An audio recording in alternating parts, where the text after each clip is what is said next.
आता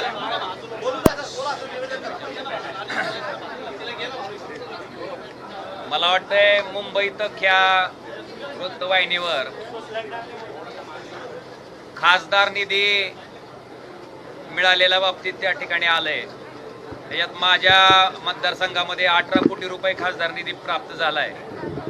त्याच्यात मी 130 कामं प्रस्तावित केलीत, त्याच्यापैकी 21 कामं पूर्ण झालीत आणि त्याचा निधी वितरित झालाय। बाकीची कामं प्रगतीपथावर आहेत। तर मला खासदार निधीच्या बाबतीत लोकांच्या मनात जो संभ्रम होतोय त्याच्या बाबतीत मला सांगायचंय की मी 2019 ते 24 खासदार होतो। 2019 ते 24 मध्ये त्या ठिकाणी खासदार निधीला खर्च करायची मर्यादा किंवा मुदत ही 5 वर्षाची असते। मग तुम्ही कुठल्याही निधीचं मूल्यमापन करत असताना त्या निधीला मुदत किती वर्षाची आहे ते बघून मुदत संपल्याच्या नंतर त्या खासदाराचा खासदार निधी जर शिल्लक राहिला तर निश्चितपणे त्या खासदाराचं अपयश आहे। मुद्दा क्रमांक 2, 5 वर्षात ओमराजेला 19 ते 24 जो खासदार निधी मिळाला त्या खासदार निधीमधला 1 पैसाही माझा अखर्चित राहिलेला नाही। तुम्ही ही माहिती MP लॅडवरनं काढू शकता। आता मुद्दा 3, माझ्या लोकसभा कार्यक्षेत्रामध्ये येणाऱ्या बूथची संख्या ही साधारणतः 2475 पर्यंत आहे। 2475। मला 5 वर्षात खासदार निधी एका वर्षाला 5 कोटी रुपये मिळतो। 5 वर्षाचा किती झाला? 25 कोटी। 25 कोटी खासदार निधीला जर 2475 बूथनं भागलं तर एका बूथला 1 लाख वर काहीतरी 2000-3000 रुपये मिळतील। 1 लाख रुपयात काम होणार सांगा मला, तुम्ही समजून सांगा की 1 लाख रुपयात अमुक काम होतंय कुठल्याही गावात, तेही 5 वर्षातलं बरं का, हा निधी मी मिळणारा 5 वर्षातला सांगतो। कुठल्याही गावात 1 लाख रुपयात एका बूथवर काम होऊ शकत नाही, वस्तुस्थिती आहे। किमान 7 लाख रुपये ते 10 लाख रुपये, मग सभा मंडपाचं काम असेल, गावातलं सार्वजनिक सभागृह असेल, गावातल्या एखाद्या शाळेचं काम असेल, शाळेच्या कंपाऊंड वॉलचं काम असेल, त्याचबरोबर रस्त्याचं काम असेल, या कुठल्याही कामाला कमीत कमी 7 लाख आणि जास्तीत जास्त 10 लाख रुपये निधी देणं क्रमप्राप्त आहे, तरच ते काम पूर्ण होतंय।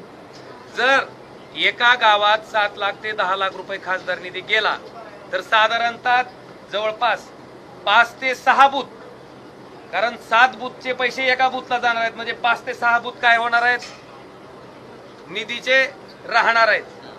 आता जी बूथ राहिलेत त्या बूथला काय वाटणार की बाबा आम्ही तर सगळ्यांनीच तुम्हाला मतदान केलं होतं, पण तुम्ही निधी देताना किती बूथला दिलं? एका बूथ। तर हा जो निधी आहे तो 5 वर्षातला आहे आणि मूल्यमापन तुम्ही माझं 24 ते 29च्या टर्मचं करत असताना 2029 मार्च संपल्याच्या नंतर तुम्ही ह्याचं मूल्यमापन करावं। जर माझा खासदार निधी शिल्लक राहिला तर तुम्ही त्याच्या बाबतीत बोलावं, पण 6 ते 7 बूथ शिल्लक राहिल्याच्या नंतर त्या बूथच्या त्या गावात राहणाऱ्या लोकांना खासदारानं काय उत्तर द्यायचं, हा माझा प्रश्न आहे। त्याच्यामुळं जो त्या ठिकाणी निधी दाखवला जातोय की बाबा 18 कोटी मिळाले, आता खरं तर 3 वर्षाचे 15 कोटी मिळायला पाहिजे होते, पण 3 कोटी जास्त कुठले मिळाले मला? तर माझ्या 19च्या पूर्वीच्या खासदाराने त्यांचा खासदार निधी खर्च न केल्यामुळं ते 3 कोटी रुपये मला आता वाढवून आलेत, म्हणून ते किती दिसते? 18 कोटी। मला वाटतंय ही सर्वसामान्य लोकांनी सुद्धा समजून घेणं गरजेचं आहे आणि शेवटी आम्ही लोकप्रतिनिधी म्हणून काम करत असताना गावातल्या प्रत्येक माणसाचं अपेक्षा आमच्याकडनं असते किंवा खासदाराने आमच्या गावात कुठलं एक ना एक तरी काम करावं आणि ती त्याची मागणी ही माफक आहे ती पूर्ण केली पाहिजे। काल मला असाही प्रश्न विचारण्यात आला की ज्यावेळेस काँग्रेस राष्ट्रवादीचं सरकार होतं त्यावेळेसच्या कुठल्या आमदारांना असं म्हटलं नाही की मला विकास करायचा आहे म्हणून किंवा मला लोकांची कामं करायची म्हणून मला सत्तेत जावं लागतं। मी 2009ला पण आमदार होतो। 2009ला मी आमदार असताना काँग्रेस राष्ट्रवादीचं ज्यावेळेस कधी सरकार होतं त्यावेळेस किमान 40% विकास निधी त्या विरोधी पक्षाचा जरी आमदार असता तरी त्याला दिला जात होता। मला वाटतं आताची जर परिस्थिती आपण बघितली तर आकडेवारी काढल्याच्या नंतर तोही विकास निधी आपल्याला लक्षात येईल। खासदार निधी ठीक आहे, पण बाकीचा जो विकास निधी आहे जिल्हा नियोजन समितीचा असेल, आपले विविध शासनाचे हेड असतील, त्याचा मिळणारा निधी सुद्धा विरोधी आमदाराचा विरोधी खासदार जर आपण काढला तर मला वाटतंय ह्या प्रश्नाचं उत्तर त्या ठिकाणी आपल्या सगळ्याला आपसूक मिळेल. आणि सगळ्यात महत्त्वाचं, आम्ही शेवटी मतदारसंघातल्या सर्वसामान्य माणसाशी देणं लागतोय. मी माझ्या आयुष्यातला पूर्ण वेळ मतदारसंघातील सामान्य माणसासाठी दिलाय. आणि त्या सामान्य माणसाला सुद्धा जर आपण विचारलं की बाबा ओमराजे खासदार म्हणून काम करत असताना तुमची कुठलीही अडचण आली तर ओमराजे तुम्हाला उपलब्ध होता का? तुमच्या अडचणीच्या काळात ओमराजे उपलब्ध होता का? तुमच्या समस्याच्या काळात ओमराजे उपलब्ध होता का? मला वाटतं ह्या प्रश्नाचं सुद्धा उकल तुम्ही करणं गरजेचं आहे. हां, आम्ही काम करत नसू, आम्हाला त्या ठिकाणी काहीच केलं नसेल आणि जर आम्हाला नाही लोकांनी रिझल्ट दिला तर आम्ही निश्चितपणे मान्य करू. मी स्थानिक स्वराज्य संस्थेचं सुद्धा बोललो. मी अजून परत त्याचं तुम्हाला परत रिपिटेशन करतो. जिल्हा परिषद, पंचायत समिती आणि नगरपालिका ह्या तिन्ही निवडणुकामध्ये आमचे निष्ठावंत कार्यकर्ते जे माझ्यासारखेच 24 तास लोकांसाठी काम करणार आहेत, मी अनेक लोकांचं नाव या ठिकाणी घेऊ शकतो. हे नगराध्यक्ष पदासाठी, नगरसेवक पदासाठी, जिल्हा परिषद सदस्य पदासाठी, पंचायत समितीसाठी निवडणूक लढवत होते. असं असताना सुद्धा पूर्ण धाराशिव लोकसभा मतदारसंघामध्ये त्या ठिकाणी आमच्या सदस्यांना अतिशय दारुण पराभव स्वीकारावा लागला. मग आमची लोक त्यावेळेस निवडणूक लढवत होते, ही निष्ठावंतच होती, मशाल या चिन्हावरच निवडणूक लढवत होते. मग आमच्या लोकांना 3 नंबर 2 नंबर, धाराशिवचं उदाहरण सोमनाथ गुरव नाव, तुम्ही वाटल्यास धाराशिवला जावा. सोमनाथ गुरव नावाचा जो नगराध्यक्ष पदासाठी उमेदवार होता तो 2 टर्मचा नगरसेवक आहे. त्याचं काम विचारा लोकांना. जर लोक म्हटले की नाही नालायक माणूस होता, काही कामाचा नव्हता म्हणून पाडला, मान्य करीत. पण लोक जर म्हणले की हा काम करत होता, 24 तास लोकांसाठी देत होता आणि तरी सुद्धा त्याचा पराभव झाला, तर निश्चित तुम्ही, मला वाटते की मी सुद्धा जनतेला प्रश्न विचारणं गरजेचं आहे की बाबा ह्या कार्यकर्त्यांचा का पराभव झाला. मला त्याच्या पाठीमागचं एवढंच उत्तर मिळतंय की तुमच्याकडे सत्ता नाही, मग तुमच्याकडे स्थानिक स्वराज्य संस्था दिली तर तुम्ही कसं काम करणार. मला वाटतं हा प्रश्न त्या माणसाच्या मनात पडला असेल, म्हणून मी असेल, आमचे आमदार असतील, आमचे कार्यकर्ते असतील, ह्यांनी पूर्ण वेळ सामान्य माणसासाठी काम करून सुद्धा त्यांना स्थानिक स्वराज्य संस्थांमध्ये अख्ख्या लोकसभा कार्यक्षेत्रामध्ये एकही पंचायत समिती आमच्या विचाराची निवडून आली नाही, एकही नगरपालिका त्या ठिकाणी आमची निवडून आलेली नाही. आणि जिल्हा परिषदला तर अतिशय वाताहत त्या ठिकाणी आमच्या उभा राहिलेल्या निष्ठावंत कार्यकर्त्याची झाली. मग माझ्या मनात हीच खंत आहे की सामान्य लोकांनी जो कौल दिला त्या ठिकाणी मतदान करत असताना, तो सत्तेच्या बाजूने दिला, त्यांची विकास कामं होण्यासाठी दिला, तर मला वाटते त्याच्या बाबतीत जी मी भूमिका घेतली ती मला गैर वाटत नाही.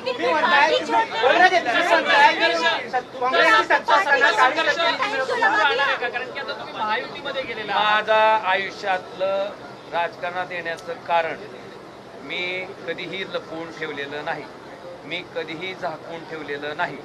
आणि माझ्या मतदारसंघामध्ये जे मी बोललोय त्या मुद्द्यावर मी ठाम आहे की माणूस कुठल्या का पार्टीनं असना, पण ज्याचा विचार नीच आहे, ज्यानं नीच कृत्य केलंय, अशा माणसाला माझा कायम विरोध असणार आहे.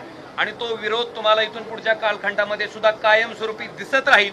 मी शपथ घेऊनच उतरलो होतो की अशा नालायक लोकांचं राजकारण संपवल्याशिवाय मी शांत बसणार नाही.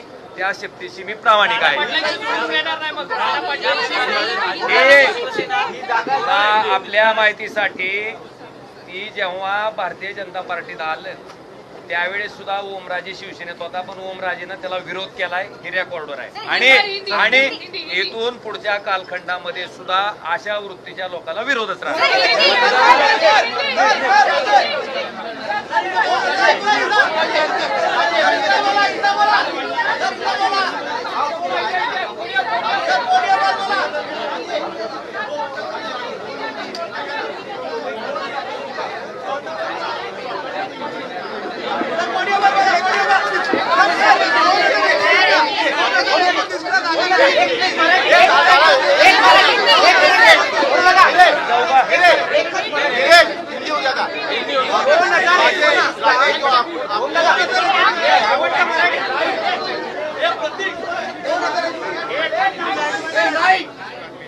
आपके कुछ इलेक्ट्रॉनिक मीडिया के माध्यम से मुझे सांसद बनने के बाद वहाँ पे जो मेरे चुनाव क्षेत्र के विकास के लिए जो निधि आवंटित होता है उसके बारे में आंकड़े दिए गए हैं। मैं इसके बारे में स्पष्ट करना चाहता हूं कि एक सांसद को एक साल में उसके चुनाव क्षेत्र के विकास के लिए 5 करोड़ रुपए आवंटित किए जाते हैं। 5 साल का अगर आप हिसाब देखेंगे तो 25 करोड़ रुपए एक सांसद को एक टर्म में 5 साल में मिलते हैं और आवंटित निधि को खर्च करने के लिए एक सांसद को 5 साल का समय रहता है। मुझे लगता है एमपी लैड फंड का जो कुछ मूल्यमापन आप कर रहे हैं वो 5 साल खत्म होने के बाद आपने करना चाहिए, क्योंकि उसका लिमिट जो है खर्च करने का वो 5 साल है। आप अगर उदाहरण के तौर पर देखेंगे तो 2019 से 2024 तक मैं सांसद था। इन 5 सालों में मुझे जो निधि आवंटित हुआ मेरे चुनाव क्षेत्र के विकास के लिए, वो पूरा का पूरा निधि मैंने 100% खर्च किया हुआ है। अभी मेरा दूसरा टर्म चल रहा है, उसमें 24 से 29 तक जो निधि मुझे मिलेगा वो पूरा का पूरा 29 के बाद अगर एक पैसा भी बचता है तो उसके लिए मैं बिल्कुल जिम्मेवार हूँ। दूसरी बात, जो बताया जाता है कि बाबा 5 करोड़ रुपए यानी 5 साल के 25 करोड़ रुपए में चुनाव क्षेत्र में मेरे वार्ड कितने हैं, तो 2475 मेरे चुनाव क्षेत्र में वार्ड है और उन सारे वार्डों ने मुझे वोट डाला है। तो 25 करोड़ को अब अगर आप 2475 चुनाव क्षेत्र के वार्ड से अगर आप डिवाइड करेंगे तो हर एक वार्ड में 1 लाख रुपए और उससे आगे 2000 रुपए, 1 लाख 2000 रुपए या 3000 रुपए कुछ तो हिसाब आएगा। 1 लाख रुपए में एक वार्ड में क्या काम कर सकते हैं हम? कुछ भी नहीं हो सकता। 1 लाख रुपए में कुछ काम नहीं हो सकता। कम से कम 7 लाख रुपए से 10 लाख रुपए तक अगर कोई सभागृह देना होगा, कोई रास्ता करना होगा, स्कूल के लिए इमारत एक जो उसकी वर्ग खोली होती है वो देनी होगी, तो उसके लिए कम से कम 7 लाख रुपए से 10 लाख रुपए तो निधि आवंटित करना जरूरी है। इस काम को अगर एक वार्ड में हम निधि ये 7 लाख रुपए से 10 लाख रुपए देंगे तो मुझे लगता है लगभग 6 से 7 प्रभाग 6 जो वार्ड है वो निधि से वंचित रहेंगे और वहां के लोगों को ऐसा लगेगा कि बाबा एक ही वार्ड में आपने निधि आपका दिया है, 6 वार्ड को आपने निधि दिया नहीं है, तो उनको भी अन्याय की भावना उनके मन में भी आएगी। इस कसौटी की सीढ़ी पे हम चलते हैं। तो मेरा कहना इतना ही है कि ये हमारे सामने आने वाली दिक्कतें हैं। मुझे लगता है कि उसका स्पेकुलेशन दूसरा करना और उसमें बताना कि बाबा इतना निधि 18 करोड़ रुपए मिले हैं, तो सांसद क्यों चिल्ला रहे हैं कि उनको जो काम करने हैं उसके लिए निधि नहीं मिलता। उस निधि का हिसाब मैंने आपके सामने रखना जरूरी समझा, इसके लिए ये हिसाब मैंने आपके सामने रखा है। और मेरा मूल्यमापन आप 19 से 24 का जो मेरा निधि मिला है मुझे एमपी लैड का, अगर उसमें से 1 पैसा भी बचा होगा तो उसके लिए मैं जिम्मेवार हूँ। मेरा 1 पैसा भी बचा हुआ नहीं है। ज्या मतदारांनी तुम्हाला निवडून दिलं त्या मतदारांची माफी मागण्यासाठी उद्धव ठाकरे तुमच्या मतदारसंघामध्ये दौरा करतात। हिंदी और साथ ही साथ उद्धव ठाकरे गुट से ये भी कहा जा रहा है कि आपके साथ जो भी लोग जुड़े हुए उनका आपसे भरोसा उठ गया है। साथ ही साथ ऑपरेशन तुड़वा की भी उन्होंने घोषणा की है। इस तरीके से बयानबाजी सामने आई, संजय राउत ने गालियां तक दी।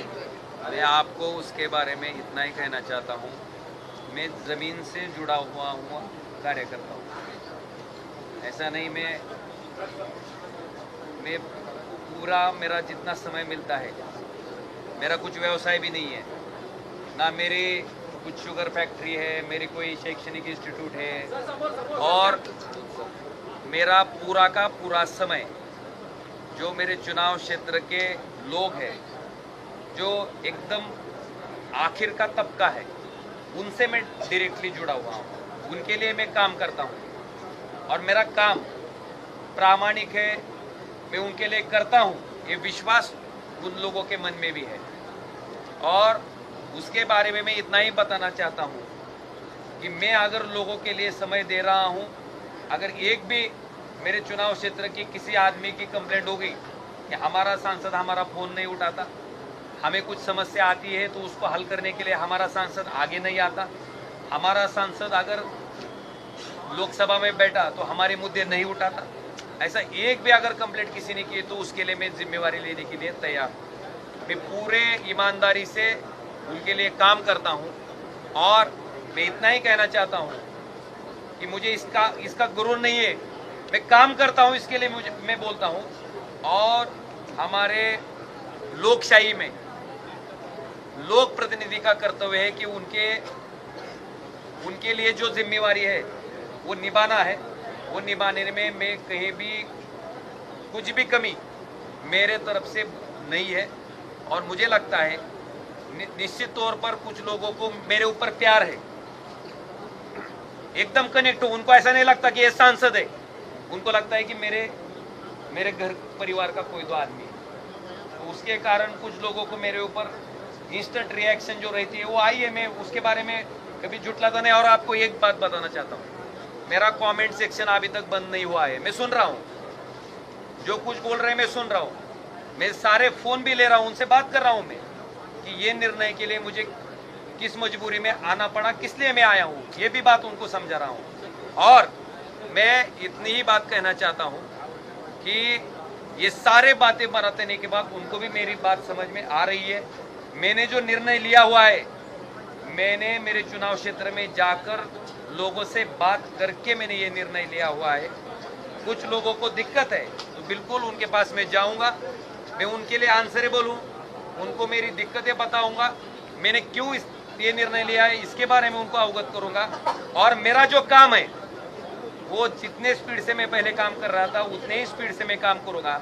और अगर सत्ता का साथ, सरकार का साथ दोनों मुझे मिलता है तो मैं और अच्छी तरीके से काम मेरे चुनाव क्षेत्र में कर पाऊंगा। और मैं आपको एक ही बात बताना चाहता हूं, मैं बात करने से ज़्यादा मैं आगे के 6-7 माह में उसका रिजल्ट लोगों के सामने रखूंगा। मुझे लगता है वो रिजल्ट देखने के बाद लोग भी मेरे निर्णय के पक्ष में आ जाएंगे। क्या वो सजा दिलाने की बात की थी और इस मुद्दे को काफी उठाया था, क्या लगता है सत्ता निश्चित तौर पर मेरा राजनीति में आने का मकसद सिर्फ वही है। जिस प्रकार से मेरे पिताजी और उनके जो ड्राइवर थे समदका जी, उनकी घिनौनी तरीके से जो हत्या की गई थी, जिस कारण से की गई थी, वह कारण उनके पॉलिटिकल अपोनेंट का इस जन्म में पूरा नहीं होने देने का, इसके लिए मैं पॉलिटिक्स में आया था, इसके लिए मैं राजनीति में आया था। और उसके बाद मैंने कोर्ट की लंबी लड़ाई मेरे परिवार ने और मैंने लड़ी है उसके लिए। लगभग 20 साल गए हैं। जो इसने ये हत्या करवाई थी वो होम मिनिस्टर रहने के कारण स्टेट की पुलिस इसमें अच्छे तरीके से इन्वेस्टिगेशन नहीं कर रही थी। इसके बारे में हमने माननीय उच्च न्यायालय मुंबई को अवगत किया, उनके सामने याचिका दी कि बाबा ये जो तपास है वो महाराष्ट्र पुलिस से निकालकर आप सीबीआई को वर्ग कीजिए। इसके बाद माननीय उच्च न्यायालय के आदेश के ऊपर मुझे लगता है महाराष्ट्र की पुलिस तपास में कुताही बरत रही है। ये सामने आने के बाद ही माननीय उच्च न्यायालय ने ये जो इन्वेस्टिगेशन है वो सीबीआई के पास भेज दिया गया। इसमें 3 साल गए और 20 साल 16 दिन की लड़ाई के बाद जो निर्णय माननीय कोर्ट ने दिया उसमें मुझे एक बात का सिर्फ बहुत कि मैं मेरे परिवार को, मेरे बारे में अगर मेरा न्याय नहीं हो सकता, कोर्ट बता रहा है, कोर्ट कहता है कि इनमें पॉलिटिकल इनिमिटी थी, कोर्ट बता रहा है कि मारने का उद्देश्य भी था, लेकिन महाराष्ट्र के पुलिस ने जो इन्वेस्टिगेशन किया है उसके बुनियाद के आधार पर अगर उनको छोड़ा जा रहा है, अगर सारे लोग निर्दोष है तो फिर ये हत्या की किसने? ये सवाल मेरा न्यायपालिका के सामने है। और मैं इसके बारे में माननीय मुख्यमंत्री देवेंद्र जी फडणवीस साहब, माननीय उप मुख्यमंत्री एकनाथ जी शिंदे साहब और हमारे देश के गृह मंत्री अमित शाह जी को, उन्होंने मुझे ये आश्वस्त किया है कि इसके बारे में सीबीआई हाई कोर्ट में जाएंगी और इस फैसले के खिलाफ अपील करेंगे। मैं हाई कोर्ट में जाने के बाद इस फैसले का मुझे न्याय मिलने का इंतज़ार कर रहा हूं और मुझे लगता है पवन राजेश साहब का लड़का होने के नाते मेरे परिवार को न्याय देना मेरा पहला मकसद है। मैं उसकी राह देख रहा हूँ, न्याय की गुहार में हूँ और अपेक्षा यही है कि मेरे साथ माननीय उच्च न्यायालय तो न्याय करे। राजे ये आरोप लगाया जा रहा है राजे कि राजे सामने आया है, सारे मुजरिम थे उनको रिहा कर दिया गया है। आपकी इस बारे में पक्षश्रेष्ठी से बात हुई है? मैं आपको ही बात पूछना चाहता हूँ कि अगर सारे निर्दोष है तो फिर ये हत्या की किसने? मेरा सवाल है। और 20 साल में जो आरोपी 14 साल 15 साल जेल में थे, कुछ 2 साल, कुछ 4 साल, कुछ 6 महीने, अगर इसमें कुछ था ही नहीं तो इतने साल ये आरोपी जेल में क्यों?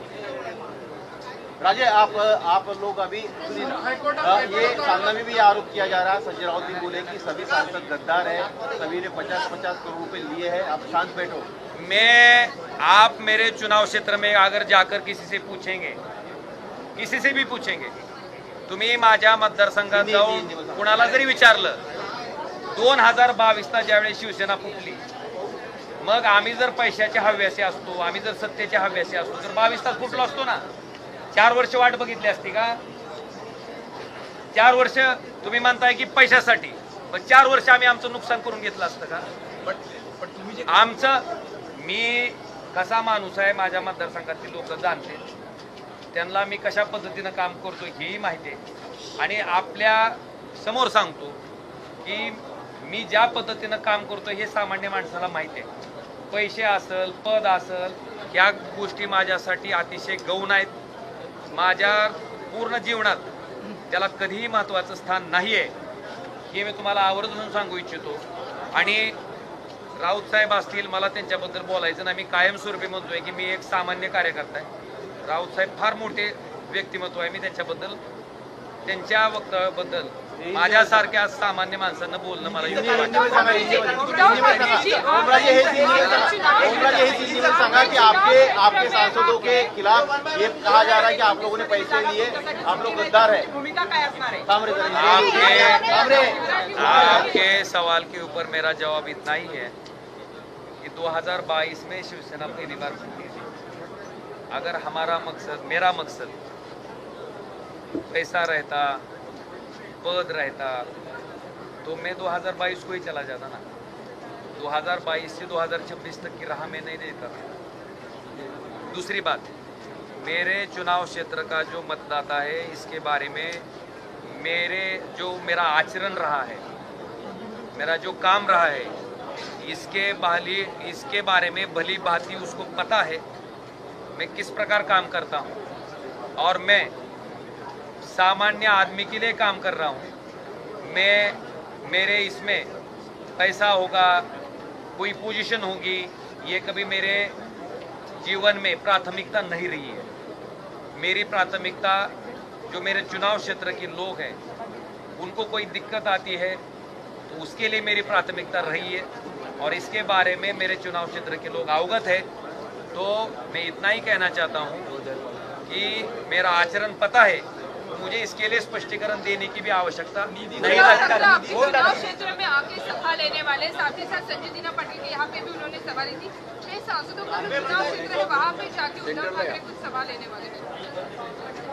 निधीचं कारण तुम्ही सांगताय, त्या कारणामध्ये जर एमपी लॅडचा तुम्ही उल्लेख केला, सत्ताधारी आणि या जर निधीची तुलना केली तर साधारणपणे 13 कोटी ते 18 कोटीचा निधी आहे।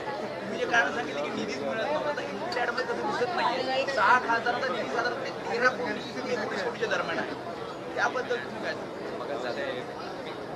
आकलन करताय, काय प्रश्न विचारताय मला? पुढे बघा, पुढे एमपी लॅडच आहे का? समोर बघा। जिल्हा नियोजन समितीचा निधी आहे, शासनाची एवढी मोठी हेड आहेत त्याचा निधी आहे। फक्त एमपी लॅडच्या निधीवर काय काम होतंय तुम्हाला आताच सांगितलं ना मी। एक वॉर्डात 1 लाख रुपये मिळतील, एका प्रभागात, एका वॉर्डात 1 लाख रुपयात कुठलं काम होतं सांगा ना। आणि जे सत्ताधारी तुम्ही म्हणताय ना, सत्ताधारी पक्षाचे आमदार, सत्ताधारी पक्षाचे खासदार, सत्ताधारी पक्षाचे लोकप्रतिनिधी यांना मिळालेलं निधी सरकारकडनं, राज्य सरकारकडनं, केंद्र सरकारकडनं, जिल्हा नियोजन समितीमधनं, ही सगळी हेडची आकडेवारी काढा। आणि ह्या हेडची आकडेवारी काढून मग तुम्ही आम्हाला विचारा की बाबा तुम्हाला त्यांच्या बरोबर मिळतोय म्हणून. 2029 मला वाटतंय मी फक्त तुम्हाला निधीची आकडेवारी सांगण्यासाठी इथं येणार होतो. तुम्ही ऐका, मी सगळ्या गोष्टीबद्दल बोलण्यापेक्षा माझा विश्वास कामावर आहे. मी कामातनं ह्याचं उत्तर तुम्हाला येणाऱ्या भविष्यकाळात देईन. आणि तुमचे प्रश्न बी संपणार नाहीत. तुम्ही कसं असतंय, जी वृत्ती घाण असते, ज्याचं कार्य नीच असतंय, अशा माणसाची मैत्री होऊ शकत नाही. असे अरे नाही 2019 काढ ना. 19 मीच तुम्हाला विचारतो 19ला मी काय केलं होतं? 19ला तुम्ही विरोधात, 19 अरे बाबा मीच विचारतोय की 2019ला भारतीय जनता पार्टी आणि शिवसेना एकत्र होते, तरी ओमराजेनं काय केलं होतं? काय केलं होतं तुम्ही सांगा मला. विरोध ओमराजेनं विरोधच केला होता आणि ओमराजे ह्या प्रवृत्तीला विरोधच करत राहणार.